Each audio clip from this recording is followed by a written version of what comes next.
This story is brought to you by tapeatale.com. लंबे non stop lectures, assignments का ढेर, patients की case file, hospital में कटते दिन और रात, इन लफ्ज़ों के बीच ज़िंदगी कैद हो गई थी मेरी।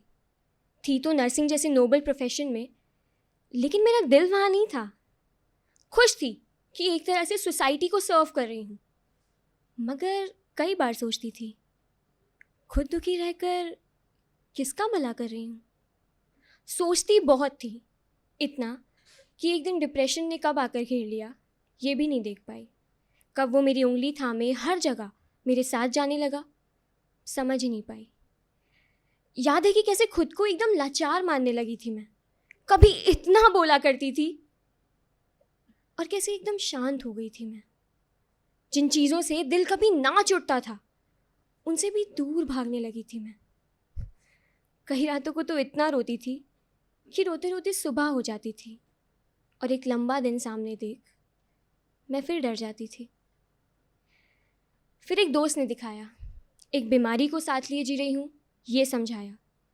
मेडिकल में थे तो ये बात मानने में मुझे ज़्यादा वक्त नहीं लगा। बहुत बार समझाने के बाद डॉक्टर के पास जा सकी। चाहते ही उन्होंने कई सवाल पूछे। कैसी हो गुंजन? ठीक हूँ मैम, इट्स जस्ट कुछ हो रहा है, I don't know, but something is happening inside me, I don't know what. कैसा लगता है तुम्हें? खाली, जैसे लोगों से भरे एक खाली कमरे में खड़ी हूँ, चिल्ला रही हूँ, चीख रही हूँ, मदद मांग रही हूँ, मगर कोई मुझे सुन ही नहीं रहा।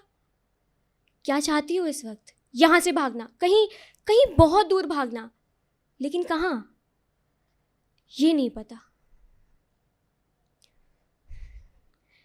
इसके बाद कुछ सवाल जवाब और हुए और वो समझ गई कि मेरा दिल यहाँ नहीं बल्कि बिना घड़ी देखे घंटों नाचने में है, किसी भी वक्त अपने कलम से कुछ लिखने में है या भीड़ में से निकलकर सबको अपना हुनर दिखाने में है।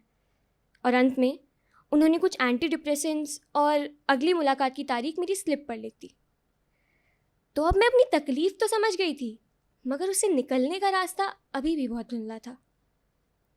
उन दवाइयों से थोड़ा बेहतर लगना शुरू ही हुआ था कि हॉलीडेज़ आ गई और मुझे घर जाना पड़ा।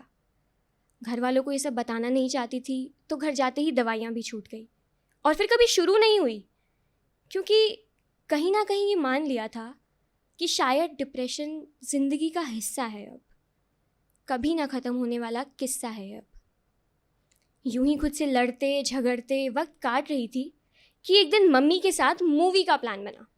मूवी का नाम था MS धोनी।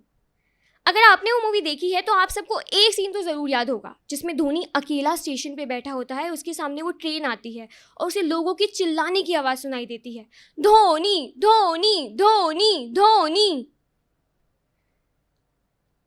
मैं आज तक नहीं जानती कि वो देखने के बाद मुझे क्या हुआ था, मगर उस पल मैंने तय कर लिया था कि अब मुझे भी अपनी ज़िंदगी का धोनी बनना है। याद है कि वो सीन हॉल में देखकर कहा था मैंने मम्मी को कि देखा, तो उसके बाद उन्होंने तो नहीं, मगर मैंने अपनी ज़िंदगी को गौर से देखा। हालात बुरे किसके नहीं होते, ये सोचा। सपनों की गाड़ी को फिर अपने हाथों में खींचा, लौट कर सबसे पहले अपना ट्रीटमेंट कंटिन्यू किया और ये मान लिया कि मैं जब चाहूँ अपनी ज़िंदगी की कहानी बदल सकती हूँ, जब चाहूँ अपनी ज़िंदगी का धोनी बन सकती हूँ। और एक दिन कुछ महीने बाद अपनी डायरी में छुपी कविता को सबके सामने बोल दिया और जब वहाँ बैठे लोगों की नम आँखों को देखा तो ये यकीन हुआ कि मेरे शब्दों में कुछ तो ऐसा जादू है जो उनके अंदर छुपे भाव को बाहर ला सकता है। और ऐसे ही एक दिन घर वालों को भी बोल ही दिया कि मुझे रास्ता बदलना है और मुंबई जाना है। जैसा कि सोचा था वो नहीं माने, मगर कहते हैं ना, ज़िंदगी को भी एक सच्चे दिल के आगे झुकना ही पड़ता है। और कुछ ऐसा ही हुआ। पापा फील्ड चेंज करने के लिए मान गए, मगर मुंबई के लिए नहीं। ये उनकी ज़िद नहीं, बस मेरे लिए फ़िक्र थी। तो उनकी बात मानकर मैंने भी आसपास के कॉलेज देखने शुरू किए, बट सब जगह एक ही नोटिस था, एडमिशन्स क्लोज्ड। हम लेट हो चुके थे, लेकिन बस एक शहर में एडमिशन अभी भी हो रहे थे, मुंबई। और आज मैं मीडिया पढ़ रही हूँ यहीं मुंबई में।